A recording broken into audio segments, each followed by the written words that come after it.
Assalamualaikum, halo Pianers, kembali lagi di channel saya, channel Amerikan seputar informasi cryptocurrency ataupun Pi Network. Oke, di sini saya ingin mereview terkait penjelasan dari Pak Philips ya mengenai Picoin tentunya. Jadi di sini saya akan putar dulu videonya nanti sambil saya jelaskan ya. Selamat sore para pioner se-Indonesia. Saat ini saya akan memperlihatkan apa yang dikatakan oleh core team di aplikasi Pi Network yang kita tambang ya. Kita bisa klik garis 3 kiri atas, kemudian klik white paper,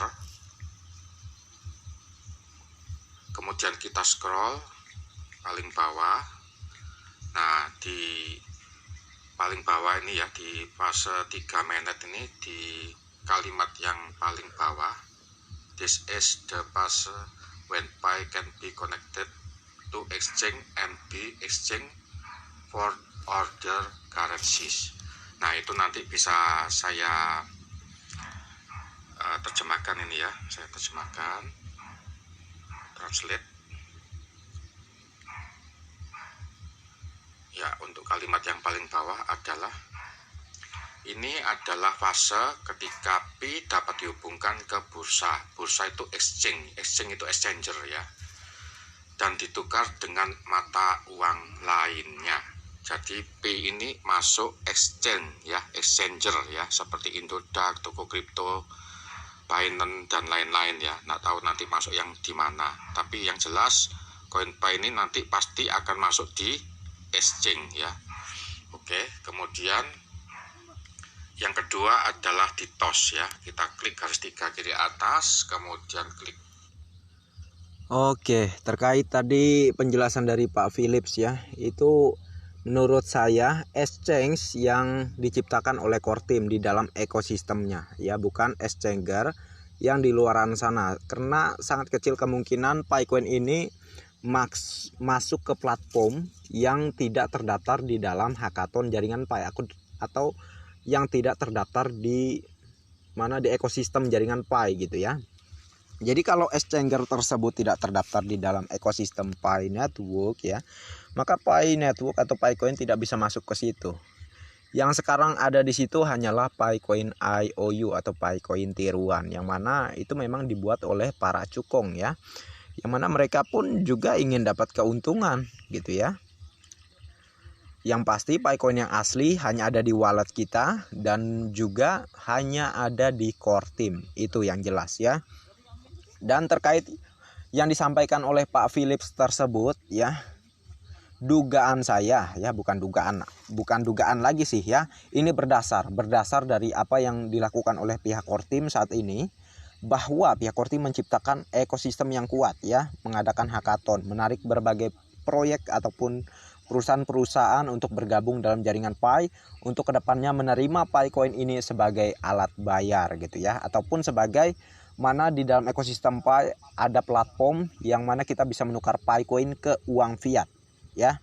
Jadi yang dimaksudkan saya di sini yaitu exchange yang ada di dalam ekosistem Pi Network. Bukan berarti Picoin ini akan masuk bursa atau exchange seperti disebutkan oleh Pak Philips ini gitu ya, di Indodax, di lain sebagainya itulah ya.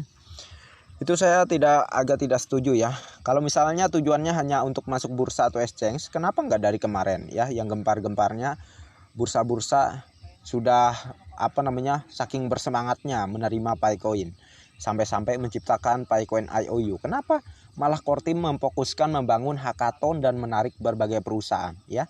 Itu artinya core team ingin Picoin ini berjalan di dalam ekosistemnya, bukan di luar dari ekosistemnya ya. Nah, apakah kalian sudah paham ya?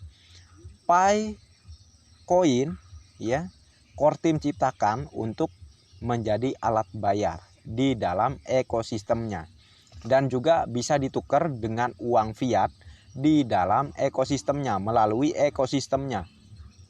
Karena memang sangatlah lengkap ya, ada yang namanya Pibank, belum lagi marketplace lainnya yang juga menyediakan berbagai tempat untuk penukaran Picoin ke uang fiat ya tentunya.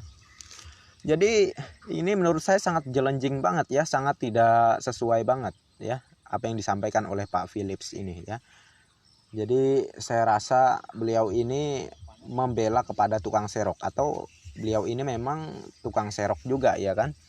Dan kita lanjutkan di sini untuk penjelasannya. Yang paling bawah ini, di bawahnya Facebook itu ada tulisan TOS warna biru, paling bawah kiri bawah. Kita klik.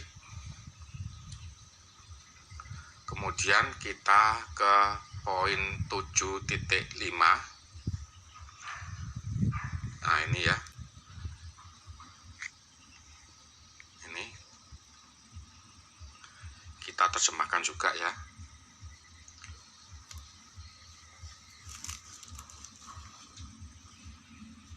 Nah, ini ya, bisa dibaca, mungkin nanti bisa saya share ya. Dan kalau yang di Telegram sudah saya share, ini bisa Anda baca nanti ya.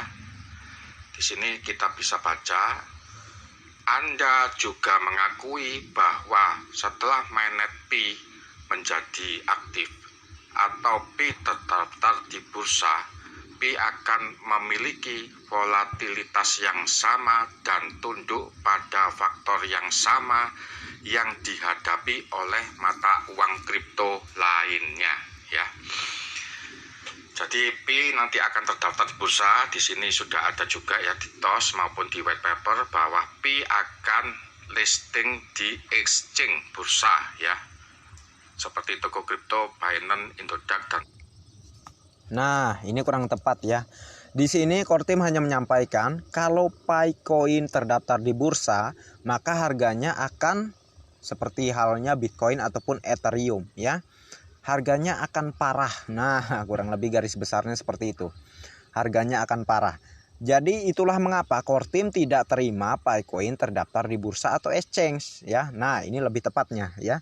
Mengapa dibuatnya sebuah catatan seperti ini ya? Ini agar pioners itu mengerti apakah pioners kepengen open mainnet secepatnya terjadi dengan Picoin terdaftar di bursa, namun harganya yang ya samalah seperti pergerakan dari Bitcoin ataupun Ethereum gitu ya.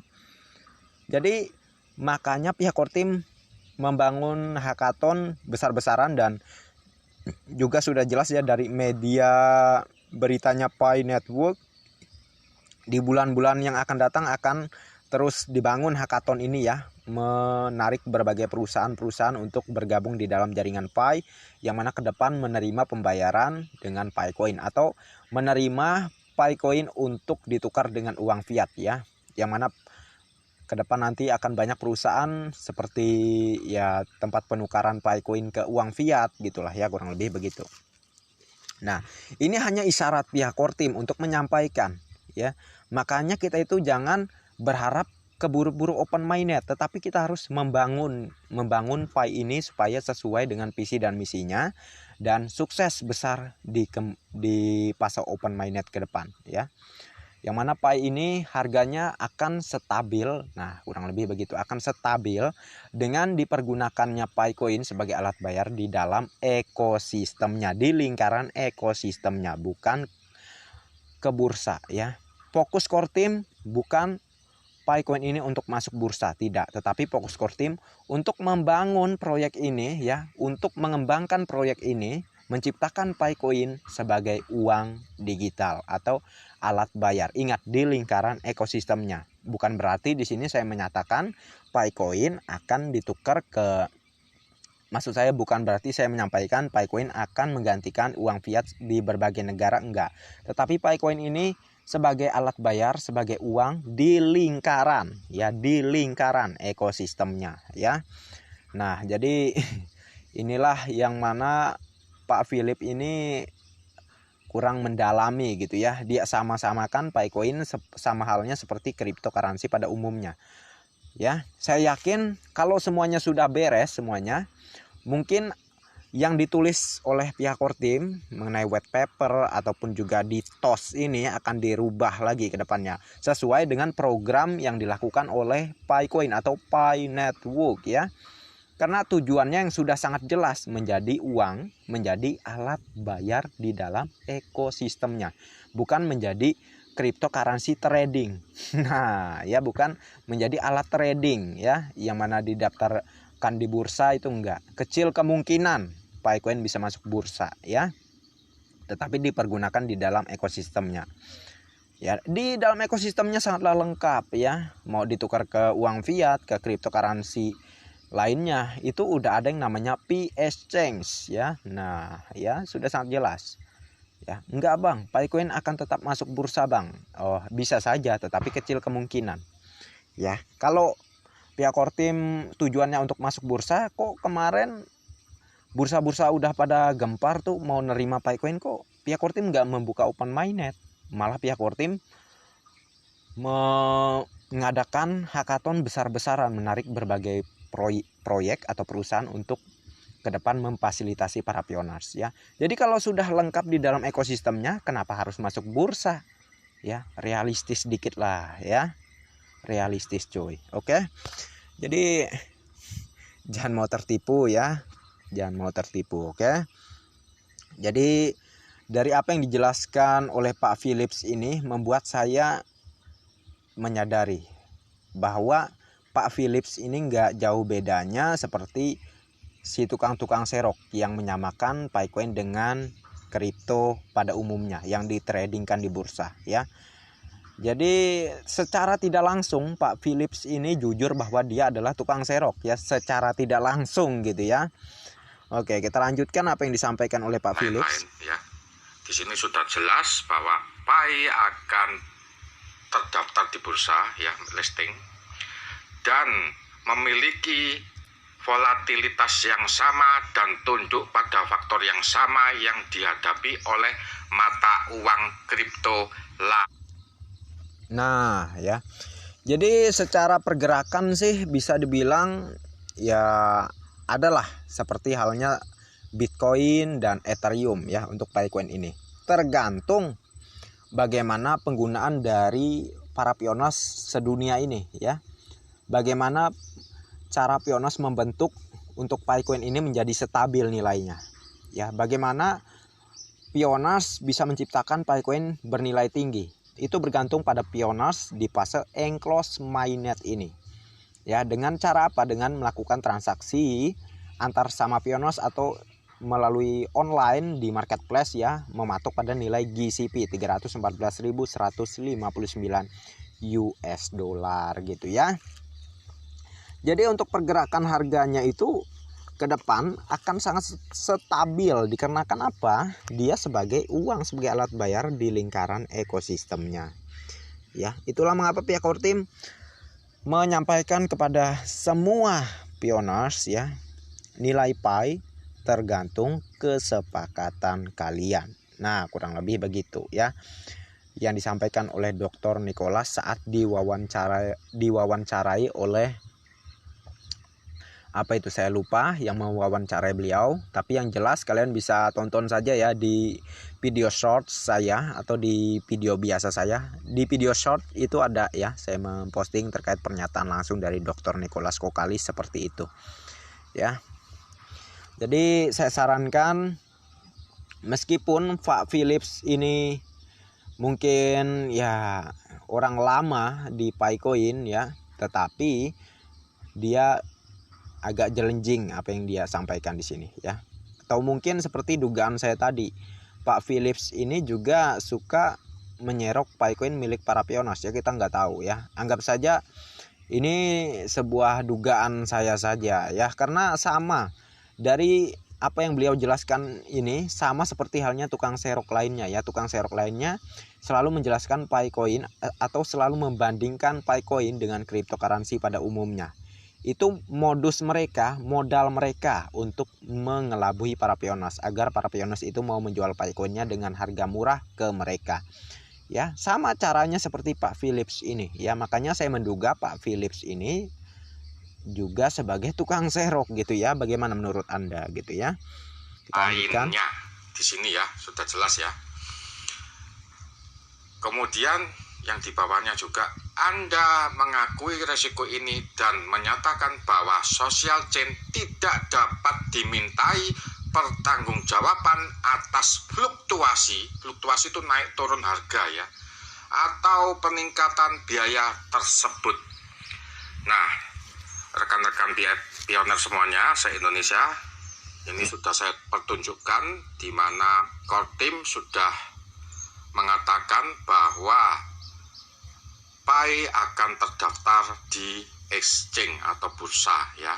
Dan di sini di TOS ini juga kita bisa tahu bahwa yang menulis ya, yang Oke, tidak usah kita lanjutkan. Tentu apa yang beliau jelaskan sama saja ya, seperti itu. Nah, jadi kalau tujuannya ke bursa ya sudah saya jelaskan juga tadi ya. Dan kalau misalnya harganya fluktuatif ya, maka vendor-vendor tidak akan mau mendaftarkan barangnya di marketplace ya. Vendor-vendor mau mendaftarkan barangnya di marketplace karena menganggap PaiCoin sebagai uang, sebagai alat bayar. Nah ya, udah paham kan? Sebagai uang, sebagai alat bayar, bukan sebagai koin trading gitu ya, bukan ya. Saya bukannya so pinter ya, so bisa memahami dan menggurui Anda, enggak. Tetapi saya di sini berdasar dari apa itu Pi Network dan apa tujuan, visi dan misi, dan programnya apa, dan apa yang sedang dibangun sekarang gitu ya. Saya melihat dari apa yang dibangun oleh pihak Kortim, fokusnya itu bukan untuk masuk ke exchange, tetapi fokusnya itu kegunaan PaiCoin ini ke dalam ekosistemnya ya, bukan kegunaannya ke exchange atau bursa. Itu nggak kelihatan sama sekali ambisi dari Kortim seperti itu ya. Ambisi pihak Kortim itu menciptakan ekosistem yang kuat ya, yang mana Pioneers kedepannya dapat menggunakan berbagai platform atau proyek yang terdaftar di ekosistem jaringan Pi untuk nanti membelanjakan PaiCoinnya ya. Jadi ambisinya pihak Kortim ini yaitu berfokus ke dalam ekosistem Pi, membangun ekosistem Pi semakin kuat. Agar apa tujuannya membangun ekosistem Pi supaya semakin kuat gitu ya, agar Pi ini tidak lepas ke bursa atau exchange. Nah, udah paham kan? Udah nangkep kan? Nah ya, agar PaiCoin ini tidak lepas ke bursa atau exchange, yang mana harganya akan berfluktuatif nantinya ya. Ini pihak Kortim memberikan isyarat ya. Jadi kita harus memahami terkait ini. Jangan mau tertipu oleh orang-orang yang pemain-pemain kripto, tetapi dia mencoba manipulasi Anda gitu ya. Apalagi Anda yang nggak paham kripto gitu ya. Kalau saya sih bukan sok paham ya, saya juga pemain kripto, tetapi saya belajar dan belajar lagi apa sih program yang ada di Pi Network ini, apa sih tujuannya, dan kebenaran dari Pi Network ini arahnya kemana gitu. Nah ya, itu yang saya pelajari ya, makanya saya berani membantah apa yang disampaikan oleh Pak Philips ini ya. Coba kalian pikirkan secara akal sehat lagi ya, secara penjaluran dan penjalurannya bagaimana PaiCoin, apa yang terjadi saat ini, dan bagaimana di luaran sana mempergunakan PaiCoin itu seperti apa. Nah ya, kita bisa lihat. Kalau misalnya PaiCoin masuk bursa atau exchange, saya jamin para vendor nggak bakal mau mendaftarkan barangnya gitu ya. Nggak bakal mau ya. Nggak ada yang mau mendaftarkan barangnya. Yang ada rugi gitu ya. Rugi karena PaiCoin sama saja seperti halnya Bitcoin dan Ethereum ya. Dan pada faktanya Dr. Nicholas Kokalis sudah memikirkan itu semua. Makanya Dr. Nicholas dan Cheng Diovan ya, Dr. Cheng Diovan menciptakan ekosistem yang kuat agar PaiCoin ini tidak lepas ke exchange atau bursa, yang mana akan dipermainkan oleh para elit global seperti halnya Bitcoin ataupun Ethereum. Tetapi PaiCoin itu akan dikuasai oleh orang biasa yang juga akan mengimbangi para elit global, kurang lebih begitulah ya. Jadi makanya PaiCoin ini diharuskan nilainya tinggi, itu menghindari agar orang-orang kaya, orang-orang triliuner gitu ya, tidak bisa membeli dengan jumlah yang besar ya untuk PaiCoin. Tetapi mereka ya kurang lebih menjadi vendor lah ya, menyediakan berbagai barang untuk bisa dibeli oleh para pioners, kurang lebih begitu ya. Jadi semuanya sudah jelas ya. Dan untuk yang membantah apa yang saya sampaikan silahkan, tetapi harus ada dasarnya ya, harus ada dasarnya. Jangan cuman asal nyeplos nggak tahu arah tujuan ngomong apa gitu ya, apalagi arahnya saya ngomong begini, saya ngomong ke timur, Anda ngomong ke barat, itu kan udah nggak nyambung. Jadi tentu akan saya singkirkan Anda di komentar ini gitu ya, di bawah kolom komentar kalau nggak jelas komennya ya. Jadi itu saja sahabat pioners, tidak perlu saya lanjutkan lagi, mungkin ya sudah jelas semuanya. Jangan tertipu dengan apa yang disampaikan oleh Pak Philips, karena inilah fakta yang sebenarnya. Yang saya sampaikan ini sesuai dengan program dan fakta yang ada di Pi Network ya. Jadi pihak Kortim itu sangatlah cerdas ya, sangatlah pintar. Mereka memang sengaja ya belum merubah di white paper maupun di TOS-nya tadi ya, agar memperingatkan para pioners kalau Pi Coin ini masuk bursa harganya akan hancur. Tetapi mereka memperingatkan agar semua pioners, ayo kita sama-sama membangun supaya proyek ini sukses mencapai tujuannya. Tujuannya apa? Menjadi uang, menjadi alat bayar di lingkaran ekosistemnya. Itulah tujuan besar dari pihak Kortim gitu ya. Jadi tidak perlu ada yang dibingungkan, semuanya sudah jelas. Dan kalau misalnya kalian masih bingung, ya silahkan ditonton kembali videonya dari awal sampai dengan selesai. Insya Allah ya kalian akan memahami apa yang sudah saya sampaikan barusan ya. Oke, mungkin ini saja yang bisa saya informasikan. Terima kasih banyak untuk Anda yang sudah mampir di channel saya. Dan bagi yang belum like dan subscribe silahkan diklik, dan jangan lupa juga aktifkan notifikasi loncengnya agar setiap saya mengupload video terbaru ke depannya tentunya Anda lah yang akan lebih awal menerima notifikasinya. Oke, next time. Assalamualaikum warahmatullahi wabarakatuh. Bye bye.